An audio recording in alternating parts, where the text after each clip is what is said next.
Nós vamos agora para a parte 15 de nossa série de mensagens.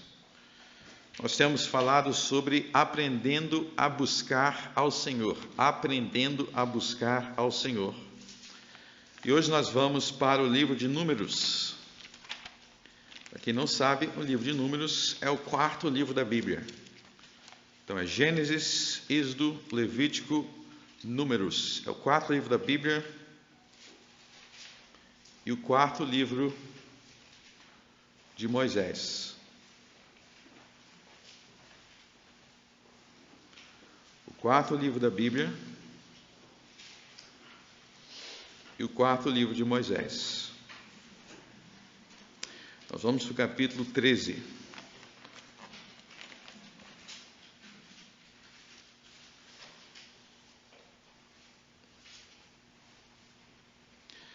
Nós vamos ler dos versos 1 a 3.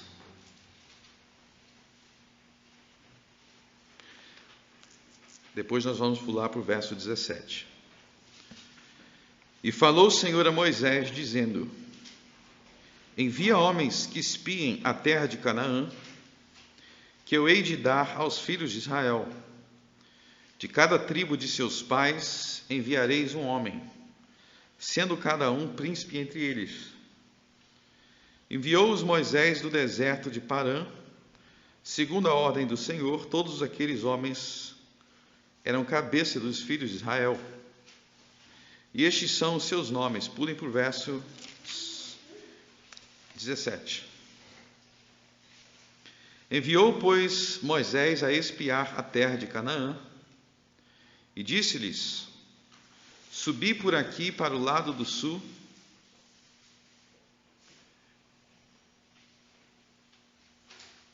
verso 17. Enviou, pois, Moisés a espiar a terra de Canaã, e disse-lhes: subi por aqui para o lado do sul, e subi a montanha, e vede que terra é, e o povo que nela habita, se é forte ou fraco, se pouco ou muito, e como é a terra em que habita, se boa ou má, e quais são as cidades em que eles habitam, se em arraiais ou em fortalezas, também como é a terra, se fértil ou estéril, se nela há árvores ou não, e esforçai-vos e tomai do fruto da terra.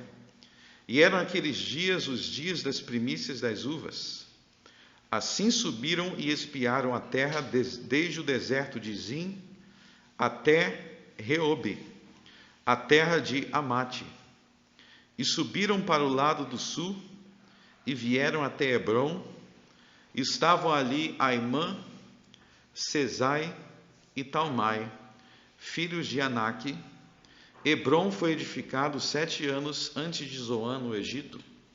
Depois foram até ao vale de Escol, e dali cortaram um ramo de vide com um cacho de uvas, o qual trouxeram 2 homens sobre uma vara, como também das romãs e dos figos. Chamaram aquele lugar o vale de Escol, por causa do cacho que dali cortaram os filhos de Israel.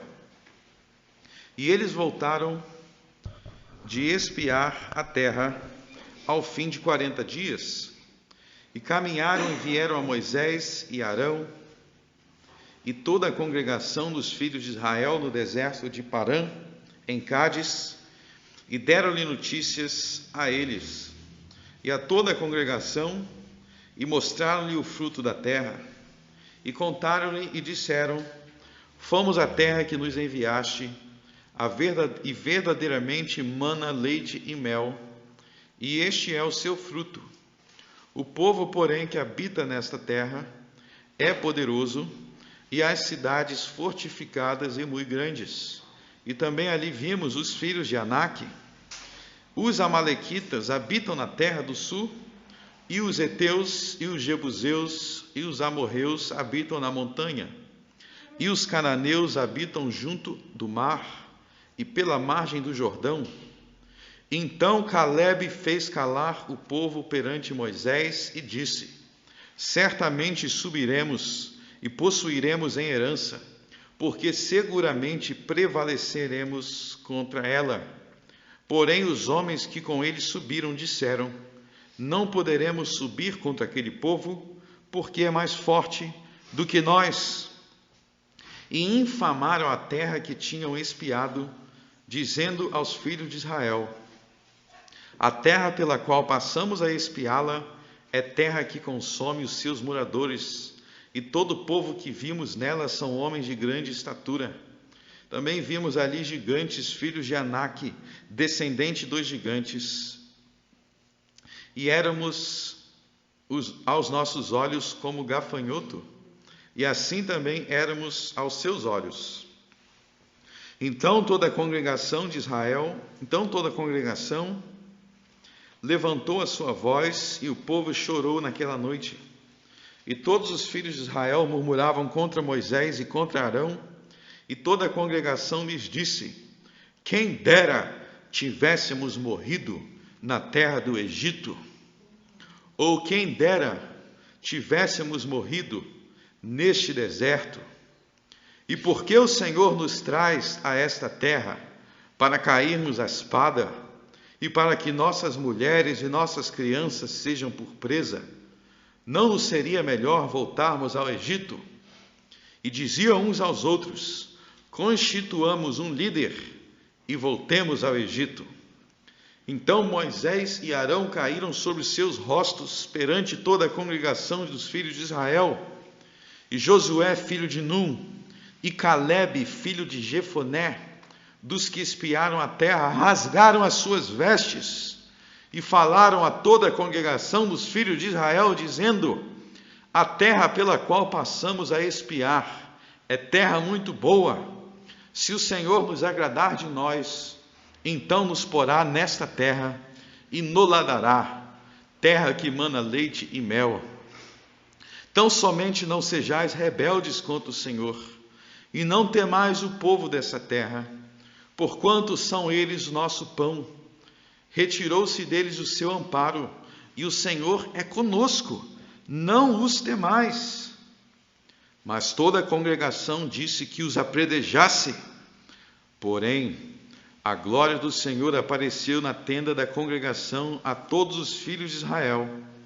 E disse o Senhor a Moisés: até quando me provocará este povo? E até quando não crerá em mim, apesar de todos os sinais que fiz no meio deles? Com pestilência o ferirei, o rejeitarei, e te farei a ti povo maior e mais forte do que este. E disse Moisés ao Senhor: assim os egípcios ouvirão, porquanto com a tua força fizeste subir este povo do meio deles. E dirão aos moradores dessa terra, os quais ouviram que tu, ó Senhor, estás no meio deste povo, que face a face, ó Senhor, lhe apareces, que tua nuvem está sobre ele, e que vais adiante dele numa coluna de dia e numa coluna de fogo de noite.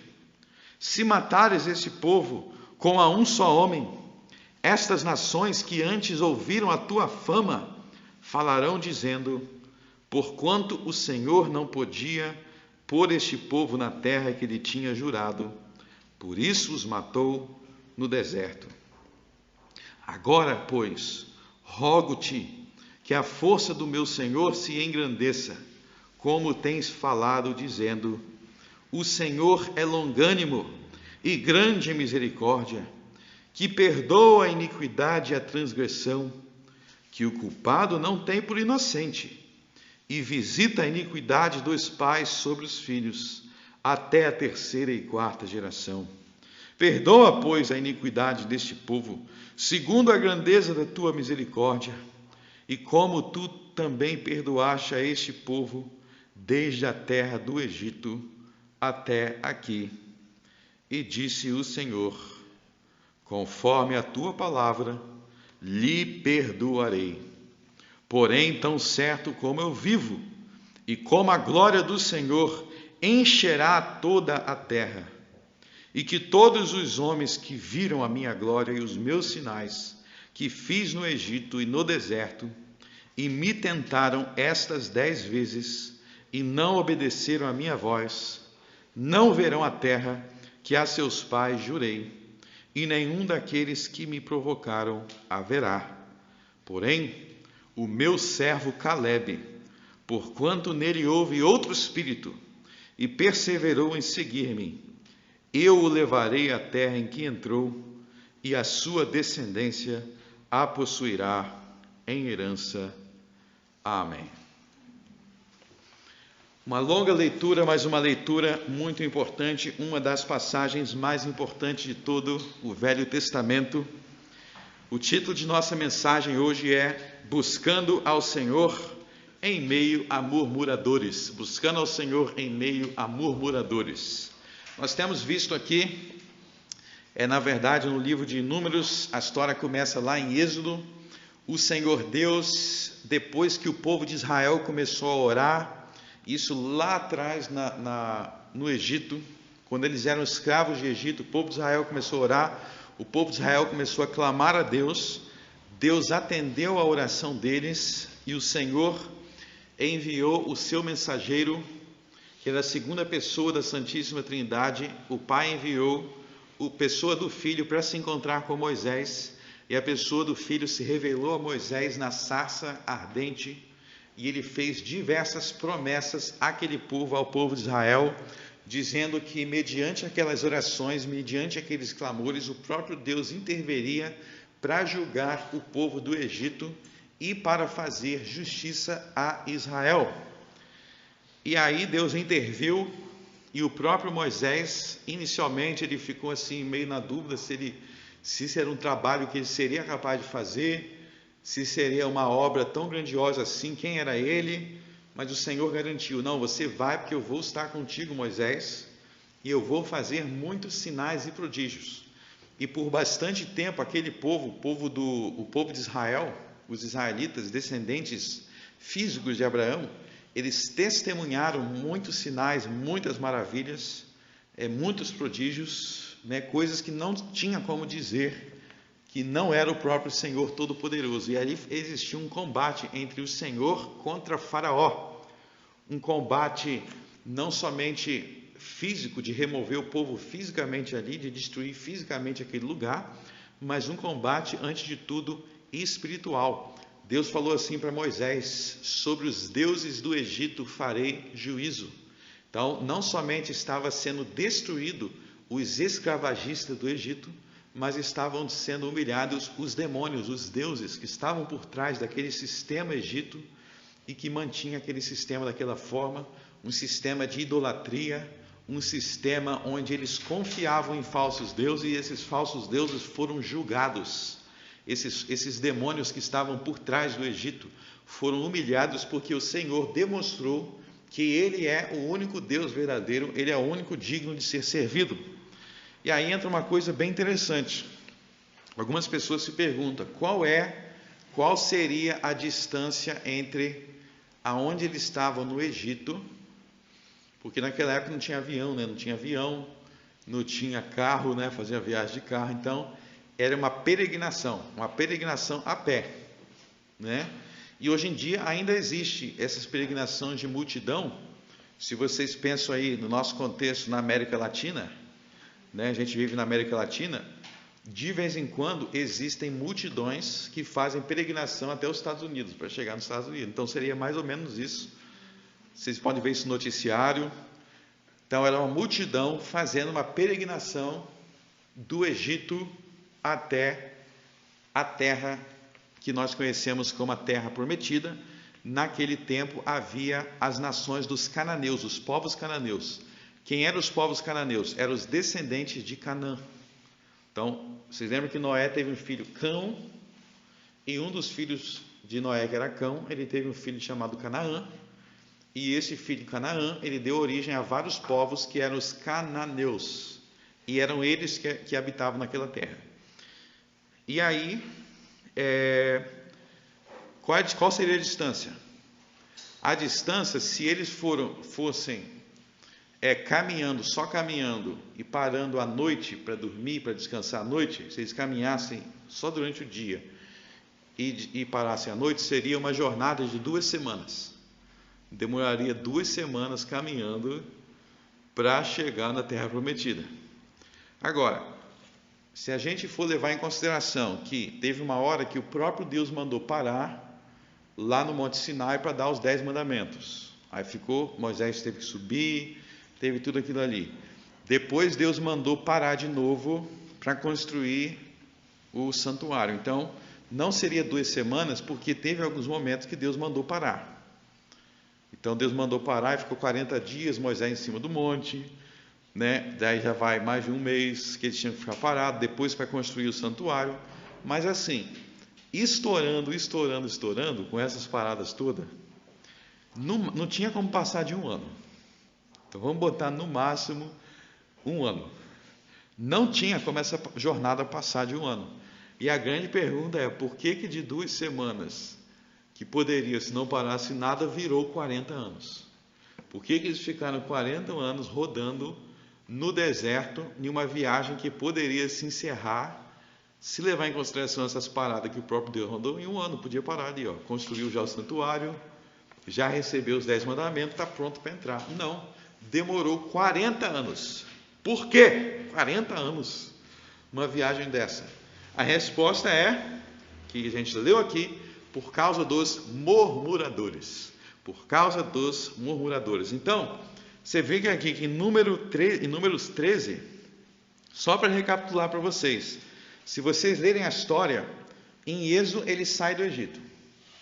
Aí se você for ler no Êxodo, Deus vai dando as leis.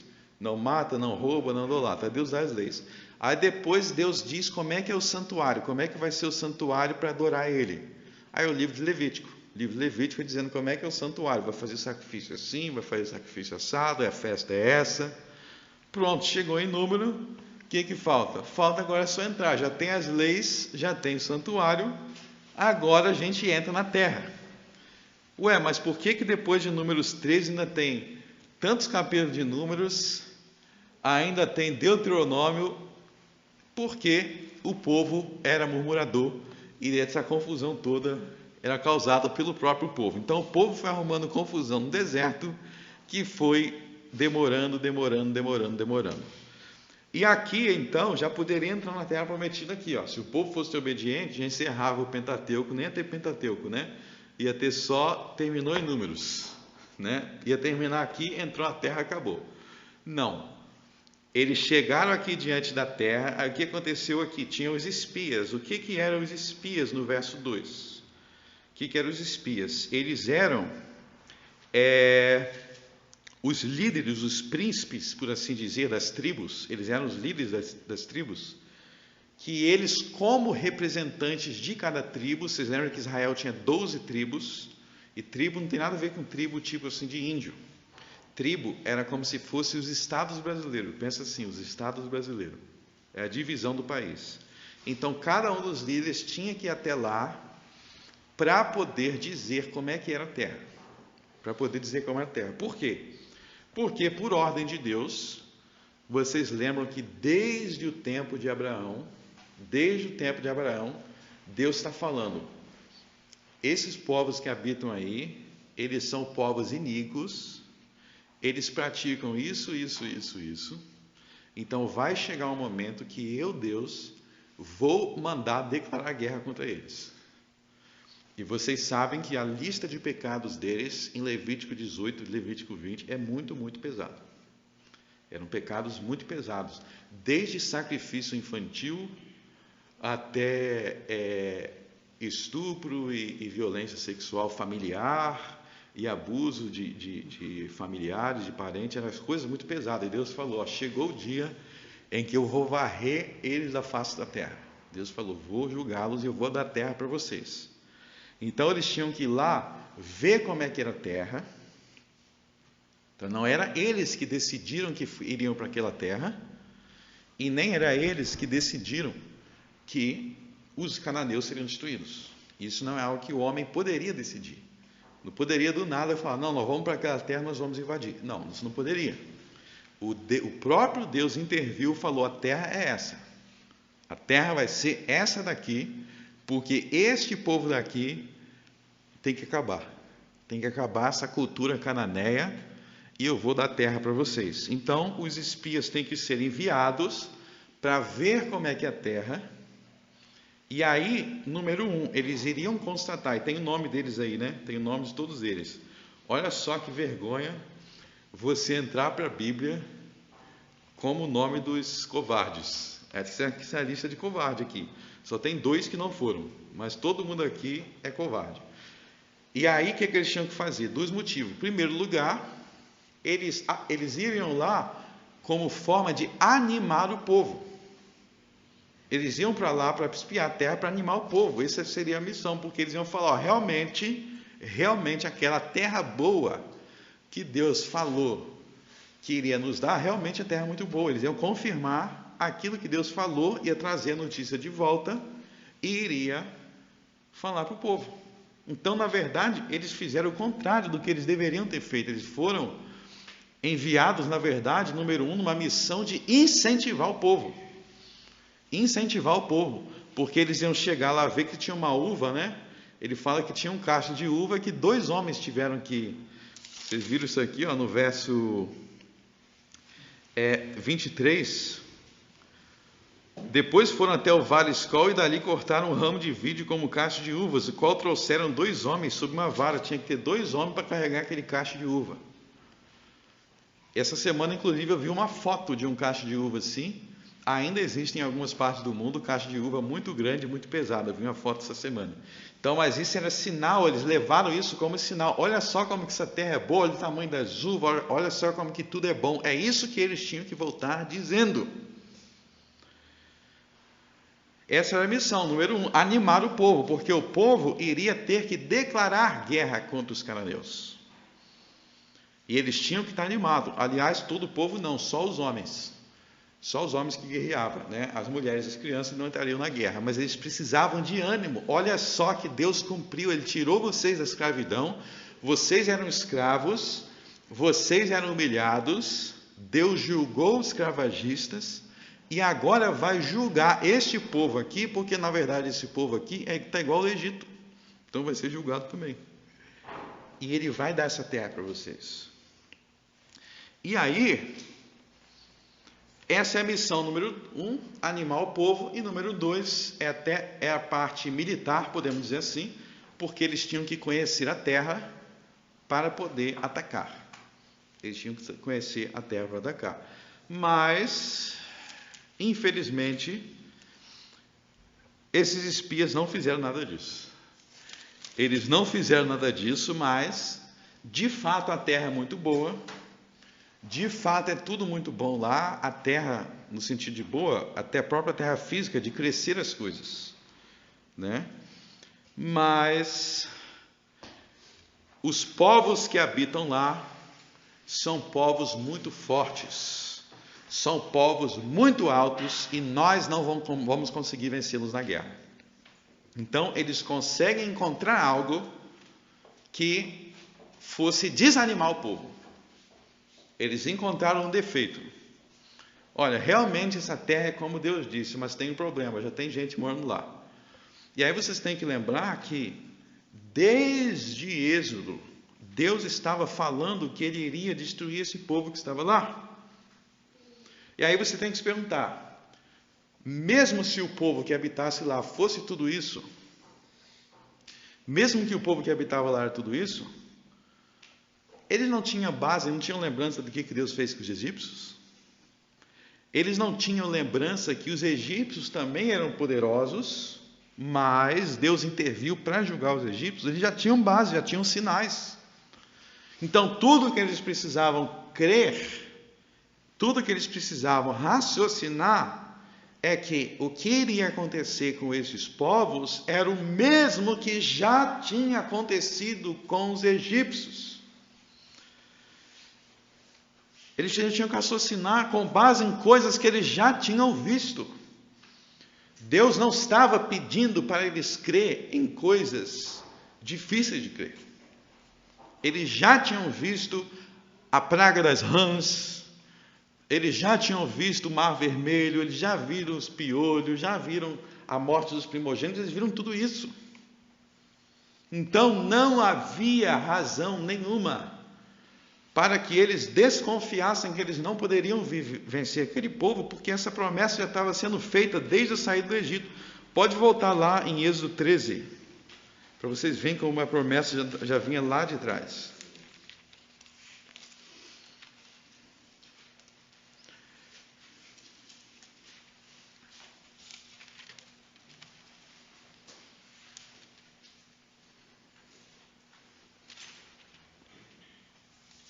Na verdade, vamos voltar ainda um pouco mais. Vamos voltar para Êxodo 2. Êxodo 3. Olha só o que Deus falou lá atrás para Moisés.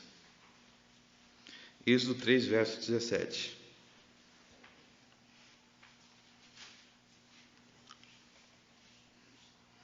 Êxodo 3, 17. Porquanto eu disse: far-vos-ei subir da aflição do Egito, a terra do Cananeu, do Eteu, do Amorreu, do Perizeu, do Eveu, do Jebuseu, a uma terra que mana leite e mel. Se vocês foram lendo, a partir de Êxodo 3, Deus vai repetindo essa promessa continuamente no livro de Êxodo. Ele vai repetindo: eu vou destruir os cananeus, eu vou destruir o Jebuseu, eu vou destruir o povo tal. E ele já tinha destruído o Egito. Então aí eu quero que vocês reflitam na seguinte pergunta, meus irmãos: a incredulidade, ela é algo racional ou irracional? Tem muita gente que diz assim, eu não creio porque eu sou uma pessoa muito da razão. Eu não creio porque eu sou uma pessoa que pensa muito. Eu não creio porque a fé não é algo racional. Esse pensamento não é bíblico. Na Bíblia, o que é irracional, o que é ilógico, é a incredulidade. Por quê? Porque quando Deus nos pede para crer, Ele não exige que nós deixamos o nosso cérebro de lado para poder crer nele. Mas Ele exige que nós venhamos confirmar, que nós venhamos confiar em todas as evidências, em todos os sinais, em todos os motivos que Ele já deu. Como diz o Salmo de número 19, os céus proclamam a glória de Deus.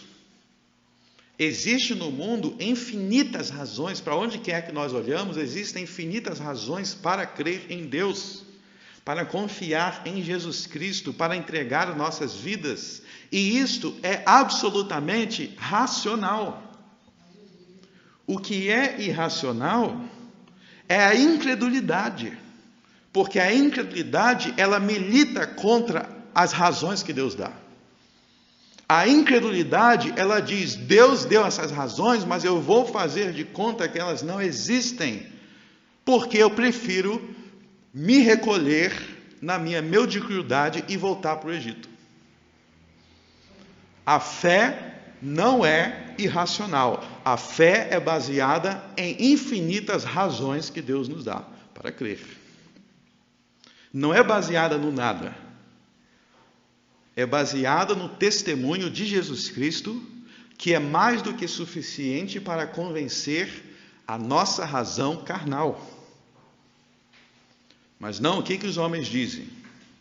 Eu vou olhar para todo esse universo, mas eu prefiro acreditar que esse universo surgiu do nada, mas ainda assim, o universo tendo surgido do nada, ainda que eu tenha evoluído de um poço de lama, eu acredito que o amor é importante e que nós devemos amar. Que idiotice! Se você evoluiu de um primata, não existe amor. Não existe moral. Não existe correto ou errado. O que existe é aleatoriedade. Você surgiu aqui do nada. E não existe propósito para dizer que você tem um propósito. Você é um nada. Você surgiu do acidente. Você vai deixar de existir. E todas as suas dores não existem por nada. Sua vida não tem propósito. Você é um aglomerado de células. Não existe amor, não existe esperança. Só existe a aleatoriedade. Do nada viemos, para o nada iremos. Isso é racional? Isso é lógico? A incredulidade não faz sentido. Como diz o Salmo 14, verso 1. O estúpido diz em seu coração: Deus não existe. O estúpido. Eu vou deixar de acreditar em Deus para poder amar. Seu idiota. Se Deus não existe, tudo é permitido. Se Deus não existe, todos os estupros não são errados. Se Deus não existe, todas as crianças que foram abusadas, não é errado, porque não existe certo e errado, só existe células se batendo e aleatoriamente uma hora a molécula vira um macaco, daqui a pouco vira um dinossauro, daqui a pouco do nada acaba tudo e acabou. Não existe propósito. Se Deus não existe, tudo é permitido. E vence o mais forte. E não haverá juízo contra o mais forte que abusou contra os mais fracos. Não haverá juízo. Isso aqui é incredulidade. A incredulidade, ateus, céticos, são idiotas dizendo: vamos voltar para o Egito, vamos fazer de conta que esses sinais não existem. Vamos fazer de conta que não é a glória de Deus resplandecendo em todo o universo. Leia o Salmo 14 sobre isso. Salmo 14, verso 1. O tolo diz em seu coração: não há Deus. E os tolos dizem aqui: vamos voltar para o Egito. Que tipo de idiota poderia, nessas circunstâncias, depois que Deus abriu um mar e afogou o faraó, falar: vamos voltar para o Egito?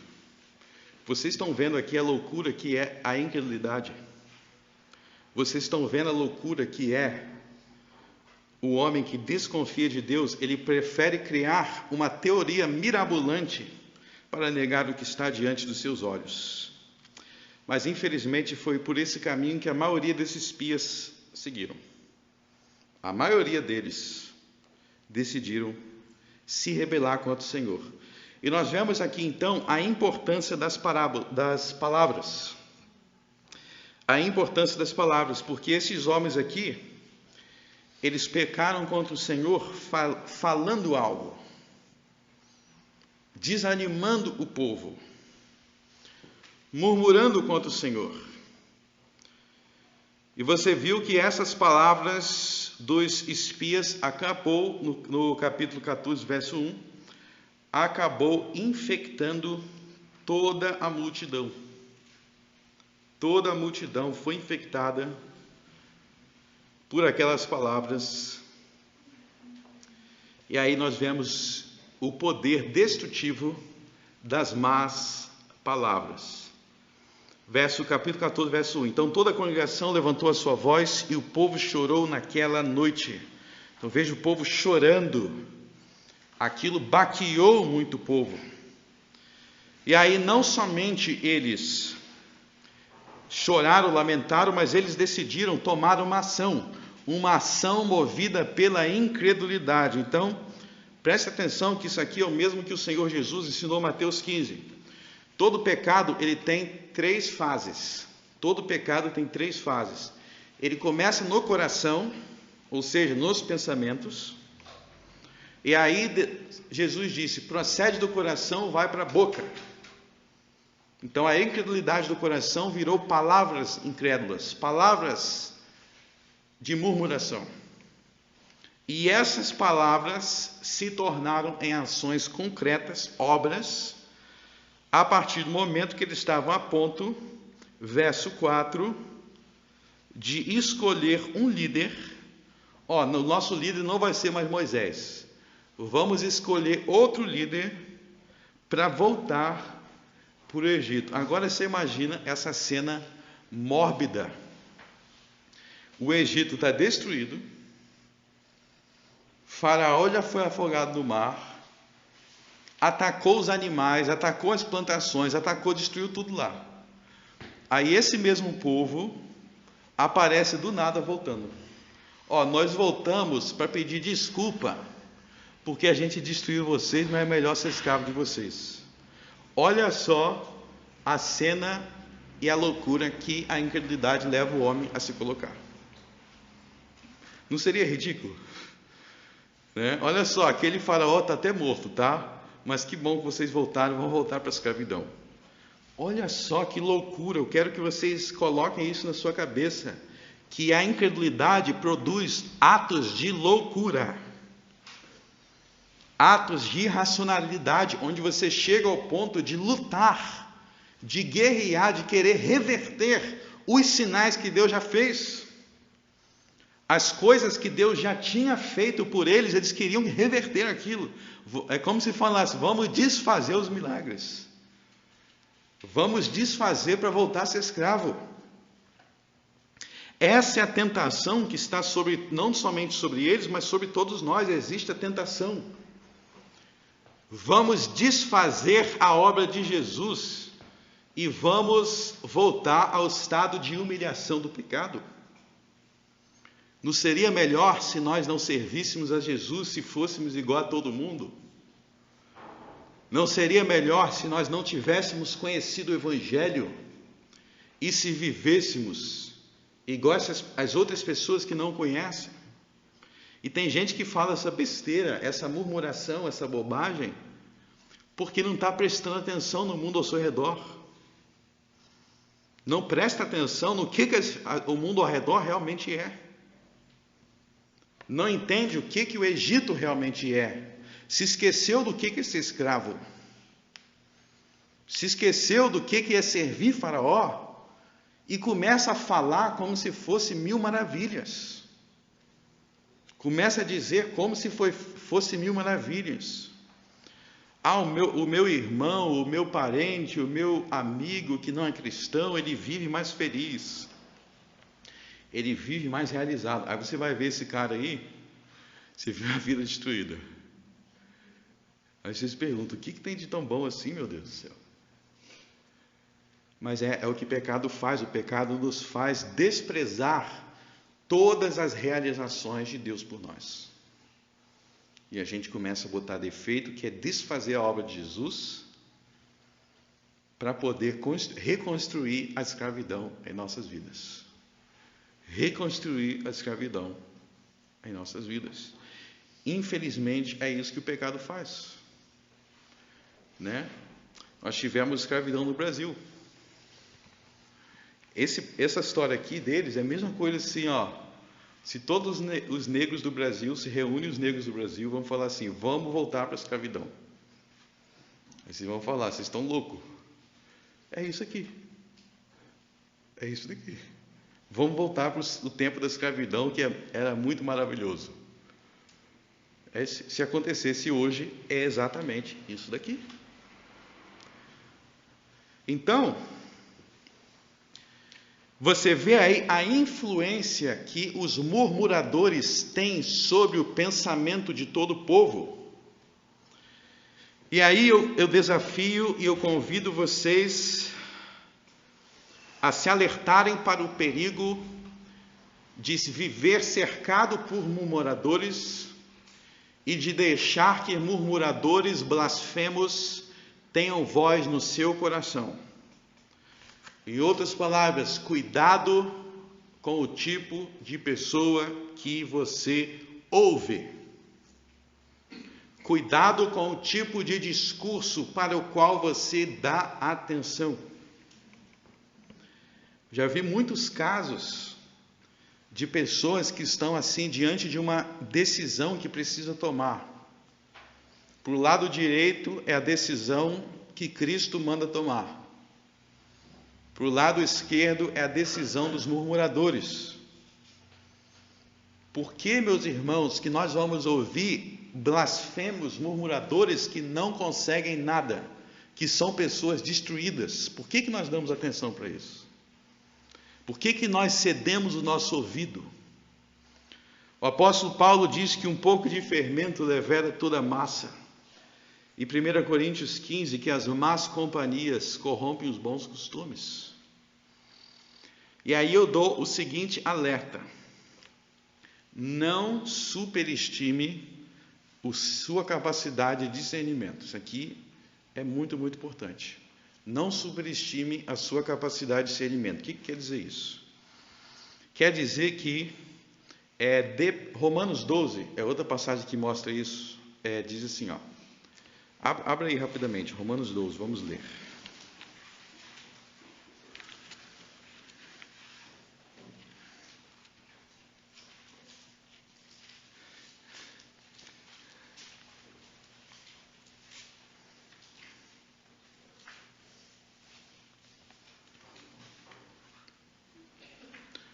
Romanos 12, verso 3. Porque pela graça que me é dada, digo a cada um dentre vós que não pense de si mesmo além do que convém. Antes pense com moderação, conforme a medida da fé que Deus repartiu a cada um. Então, o que quer dizer não pensar de si mesmo além do que convém, mas pensar de si mesmo com moderação? Quer dizer que você não vai achar que você é mais capaz do que você realmente é. Então, de que forma isso se aplica? No supervalorizar a sua própria capacidade. Muitas vezes o cristão, ele acha assim, ó, eu posso ler qualquer coisa, eu posso assistir qualquer coisa, eu posso ouvir qualquer coisa, que isso não vai me afetar, isso não vai me influenciar. Por que não vai te influenciar? Porque eu tenho discernimento.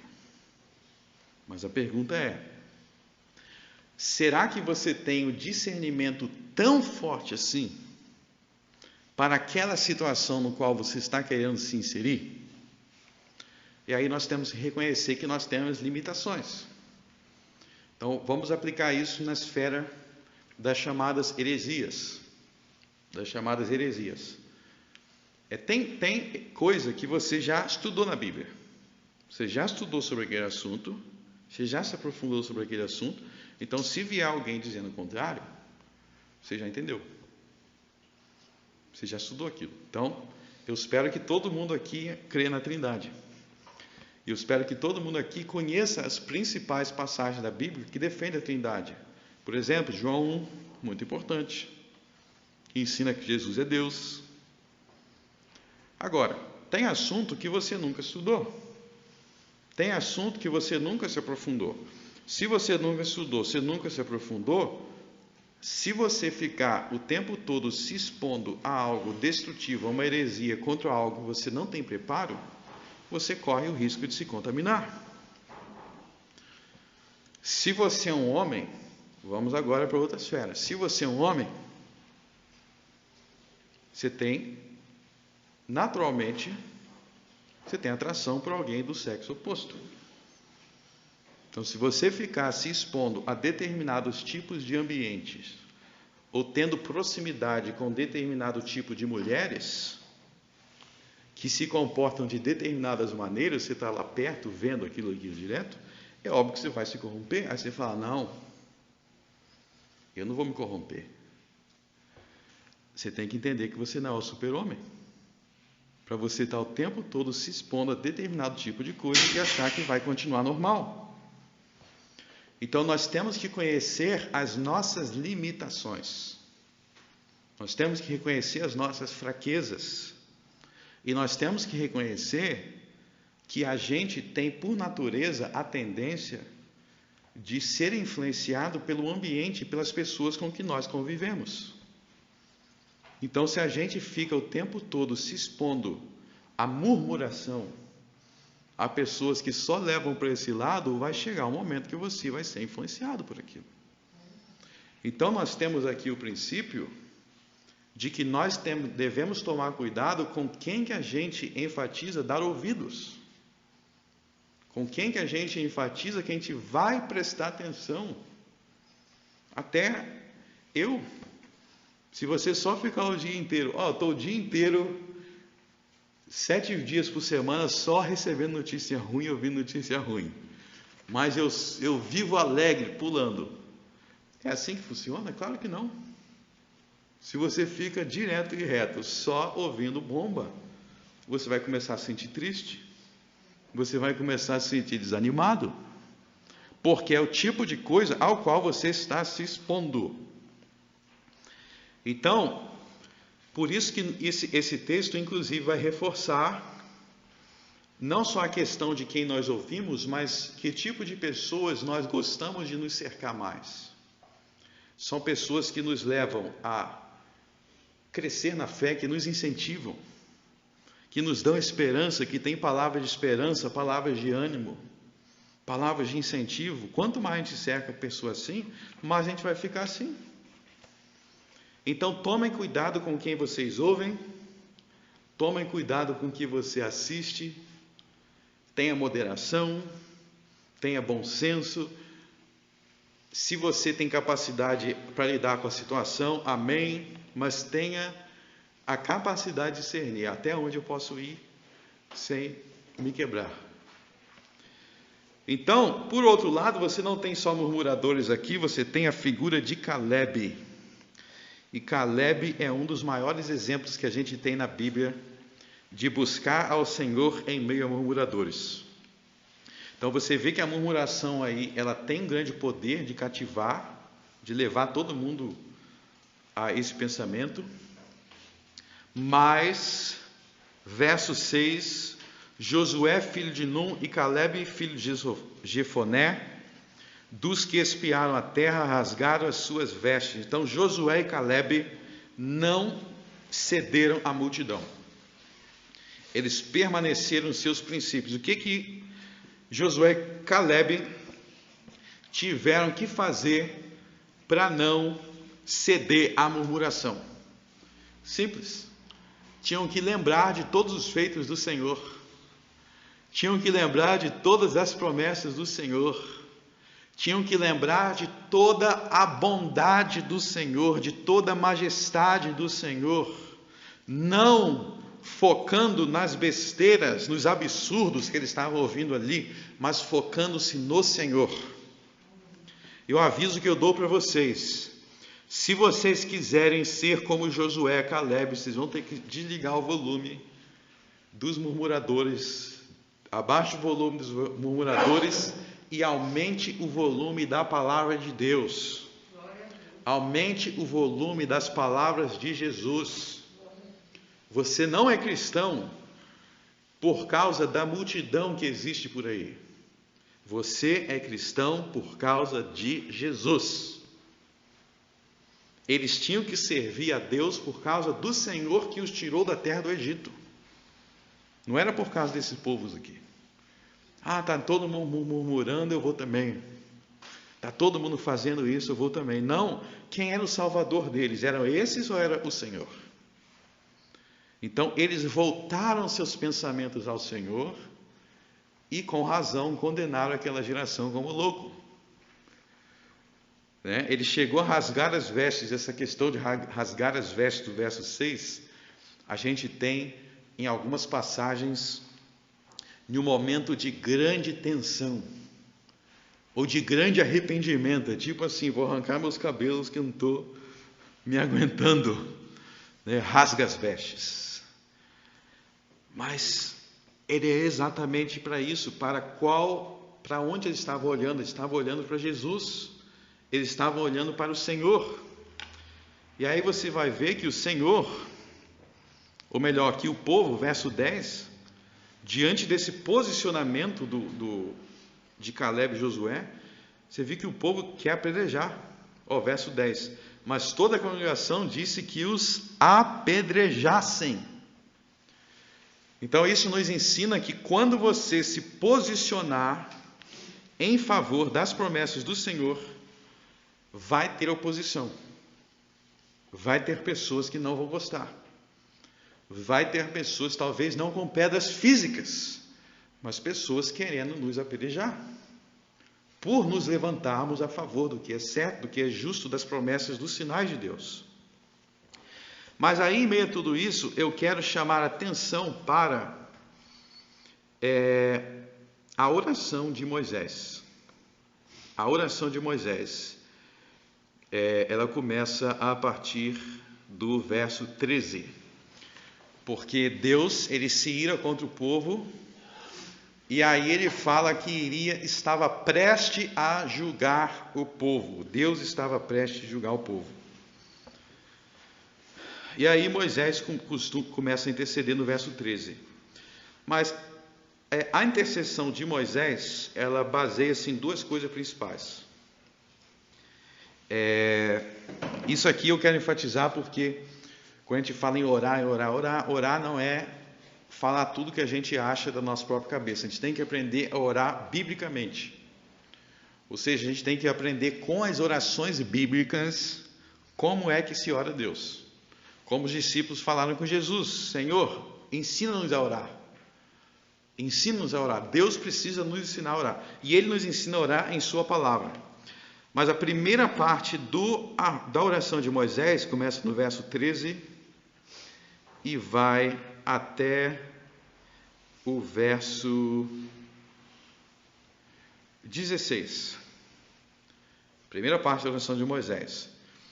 Nessa parte da oração de Moisés, Moisés apela para a glória de Deus entre as nações, no seguinte sentido, ele fala: Deus, até aqui, o seu nome tem sido muito conhecido entre diversas nações, pelos sinais que tu operastes em Israel. Então a obra de Deus em Israel estava ganhando fama entre diversas nações. E aí Moisés raciocina: se Israel morrer todo mundo aqui, isso vai trazer escândalo para o teu nome, Senhor. Ou seja, Moisés aí ele apela para a glória de Deus e ele apela para a própria consideração pelas nações. Porque, como nós vamos ver em várias passagens depois, havia pessoas nessas nações que se converteram por causa dos sinais operados no meio de Israel. Então aqueles sinais não tinham valor só para Israel, aqueles sinais estavam sendo evangelísticos. Vocês lembram, por exemplo, do caso de Raabe? Quando Raabe foi se encontrar com os espias, Raabe falou: nós temos visto sinais e por isso que ela creu no Deus de Israel, ela se converteu. Ou seja, Deus não estava naqueles sinais demonstrando o seu amor somente por Israel, mas Deus estava indiretamente também salvando os gentios, amando pessoas de outras nações. E aqui vai ser um fato bem interessante, porque Deus não vai destruir Israel aqui por amor aos gentios. Ele não vai destruir Israel aqui por amor a pessoas de outras nações que estavam vendo a sua glória, como Raabe e como diversos outros que tem nas histórias do Velho Testamento, por consideração a essas pessoas, aos seus escolhidos dessas outras nações. Então esse é o primeiro pedido de Moisés. Moisés apela para a glória de Deus e para a própria conversão dos homens, porque os homens estavam vendo essa glória. Em segundo lugar, Moisés apela para a misericórdia de Deus. No verso 18, se vocês observarem aí no verso 18, as palavras que Moisés cita aí é parecido com coisas que tinham sido dito antes, com coisas que já tinham sido reveladas por Deus ao seu próprio respeito. Ou seja, Moisés ora com base no que Deus tinha revelado sobre si mesmo. Moisés ora com base no que Deus disse sobre si mesmo. Deus se revelou como longânimo, Deus se revelou como grande misericórdia, Deus se revelou como aquele que perdoa a iniquidade, Deus se revelou como aquele que, mesmo alguém cometendo pecado, ele pode esperar até terceira e quarta geração para trazer juízo, que é parte da longanimidade com Deus. Ou seja, a oração de Moisés não é baseada no que o próprio Moisés pensa que deve ser, mas é baseado no que Deus, o próprio Deus, revelou sobre si mesmo, sobre o seu caráter, sobre os seus atributos. E é assim que nós temos que orar.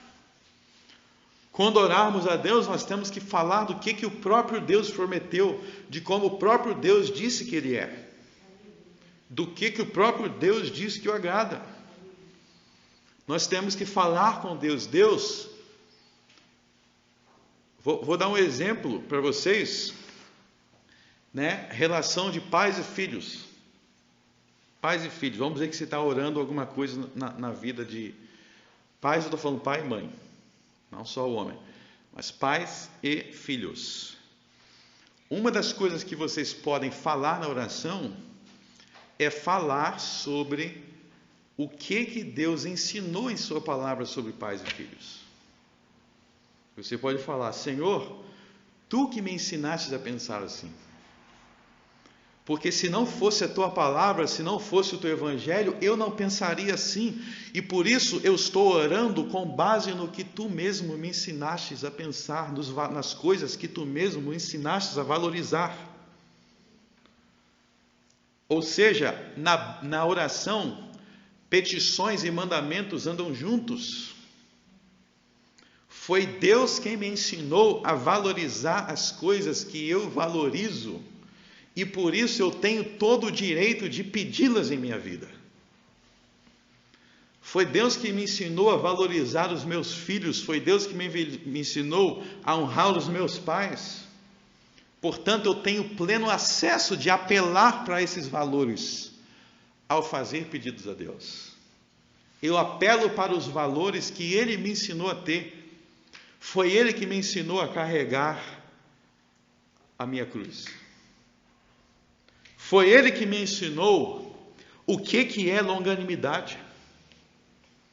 Porque o próprio Moisés, em sua carne, ele não entenderia longanimidade. Ele não entenderia misericórdia.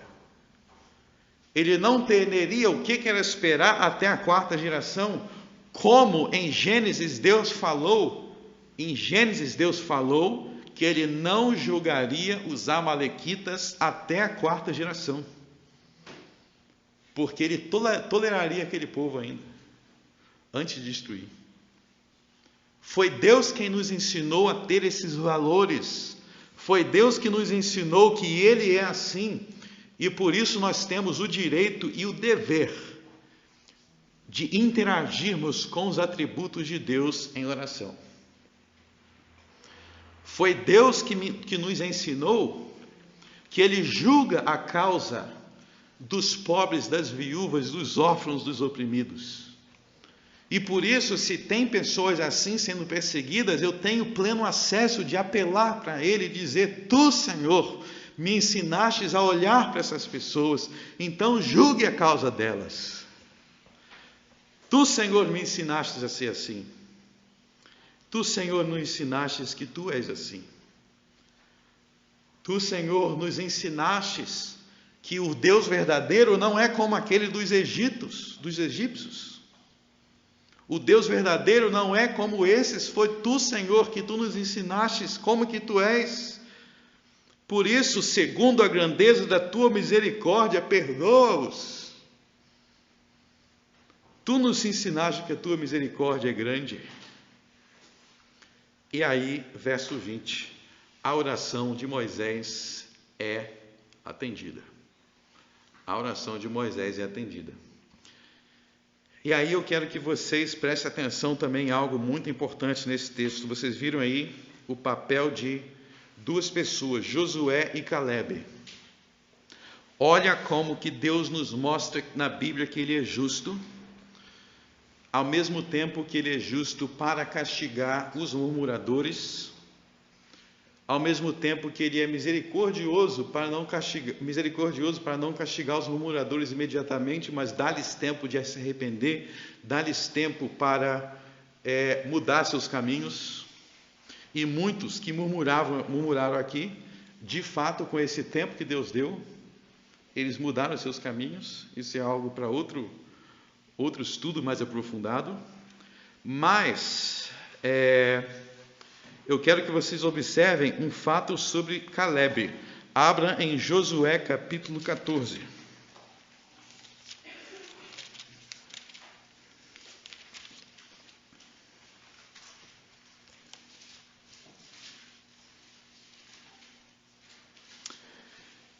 Josué 14, 14.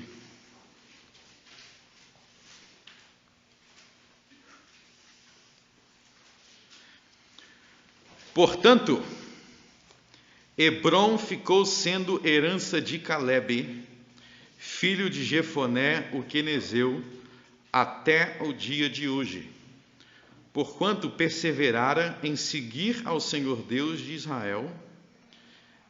Até aí. Verso 15. E antes o nome de Hebrom era Kiriate Arba, porque Arba foi o maior homem entre os anaquins, e a terra repousou da guerra. Esse lugar em Hebrom era um dos melhores lugares de toda a terra prometida. Vocês vão ler também sobre ele lá no livro de Juízes.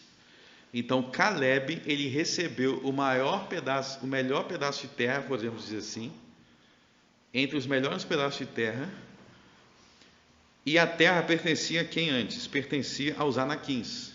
Quem eram os anaquins? Os homens altos que o povo lá estava reclamando. Então Deus fez questão de dar a terra daqueles homens altos, uma das melhores terras que tinha, para Calebe. Por quê?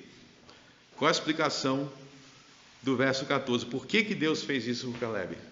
Porque ele perseverou em seguir o Senhor Deus de Israel. Ou seja, no dia que o povo murmurou, Calebe não murmurou.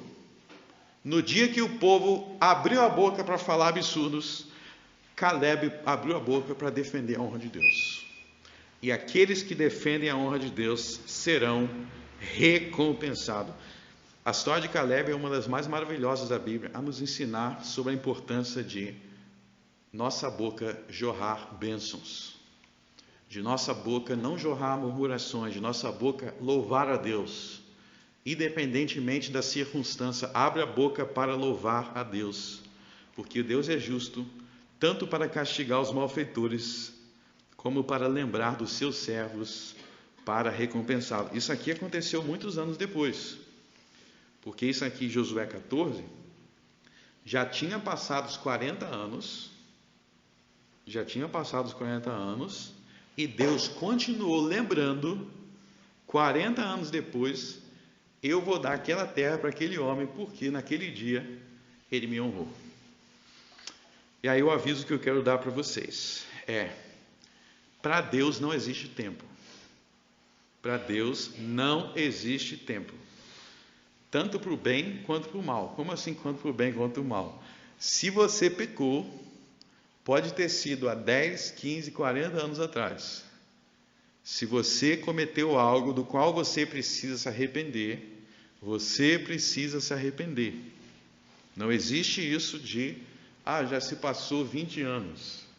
Então aquilo ali de grave que eu falei, aquele de grave que eu cometi, vai ser automaticamente anulado. Não.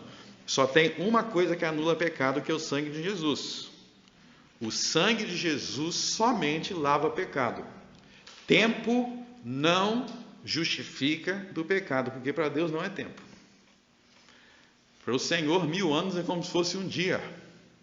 2 Pedro 3, Salmo 90. Para o Senhor, 1000 anos é como se fosse um dia. Então não interessa quando é que você pecou, somente se você tiver Jesus. Não é como a dívida humana que prescreve, né?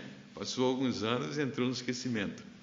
Não, a única coisa que salva dos nossos pecados é o sangue de Jesus.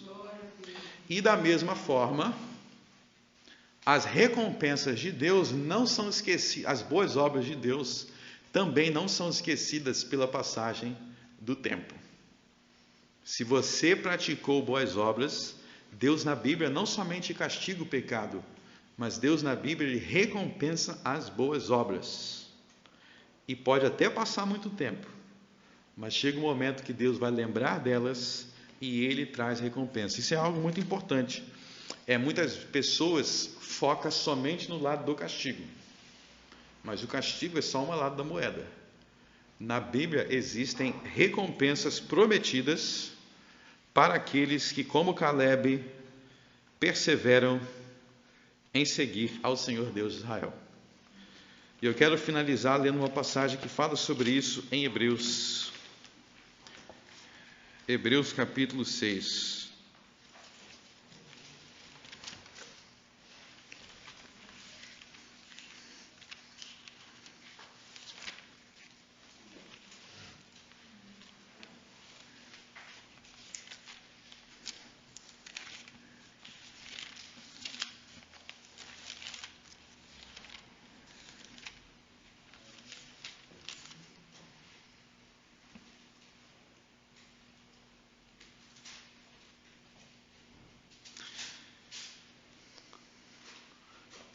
Hebreus capítulo 6, verso 10. Porque Deus não é injusto para se esquecer da vossa obra e do trabalho do amor que para com o seu nome mostrastes, enquanto servistes aos santos e ainda servis. Deus não é injusto para se esquecer da vossa obra. Deus não foi injusto para se esquecer da obra de Caleb. E é interessante perceber que não só o próprio Caleb foi beneficiado, mas a sua descendência. A gente vê lá que aquela terra foi dada à sua descendência, ou seja, os filhos de Caleb, os netos de Caleb, os bisnetos de Caleb, tiveram aquela terra, uma das melhores de todo Israel, como fruto, como resultado da fidelidade que Caleb mostrou. Deus é tão gracioso, Deus é tão misericordioso, Deus é tão justo, para usar a linguagem aqui, que você faz uma boa obra, até a 1000ª geração vai sendo beneficiado. Mesmo que eles não tenham feito exatamente a mesma que você, gerações futuras são beneficiadas. Assim como o pecado traz destruição para as próximas gerações, as boas obras trazem edificação, trazem glória para as futuras gerações. Deus não é injusto, ou seja, ele está dizendo que se ele se esquecesse, no verso 10, se ele se esquecesse das nossas boas obras, ele seria injusto.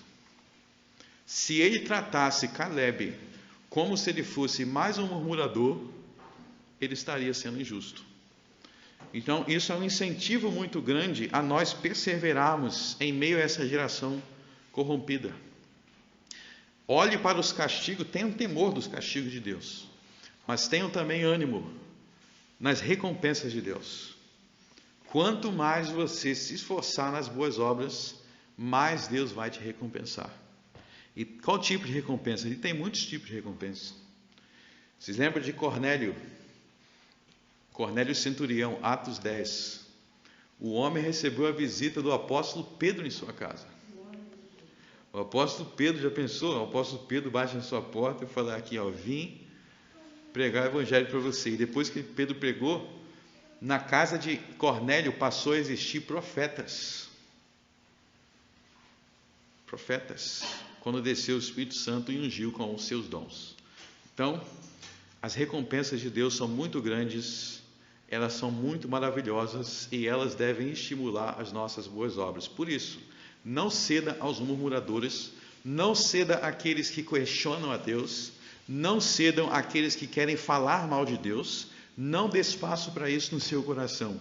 Independente da circunstância, louve a Deus, dê glória a Deus, reconheça os sinais de Deus, reconheça tudo que Ele já fez e que Ele ainda fará. Vamos orar. Amém. Senhor nosso Deus, graças te damos porque nós temos esse grande exemplo de Caleb. Nós temos esse grande exemplo de um homem que não se deixou levar pelas circunstâncias, que não deixou se levar por murmuradores, por blasfemos, por pessoas de memória curta, que tinham se esquecido de todas as bênçãos de Deus, que tinham se esquecido de todos os sinais de Deus. E por isso o Senhor, por muito amor, fez com que eles permanecessem no deserto por 40 anos. onde muitos ainda puderam se arrepender e crer. Ó Senhor, obrigado porque Tu amas não somente Israel, mas Tu amas também nós, os gentios. E aprove a Ti, Senhor, utilizar Israel para alcançar também a nós, que cremos em Ti em todas as nações. Senhor, se há alguém aqui que ainda não Te conhece, se há alguém aqui que ainda Te questiona, se há alguém aqui que ainda murmura, esteja arrancando esse coração de pedra e dê, Senhor, um coração cheio do Espírito de Jesus. Dê, Senhor, um coração como teve Josué e Calebe, que louvavam ao Teu nome. No nome de Cristo eu oro. Amém.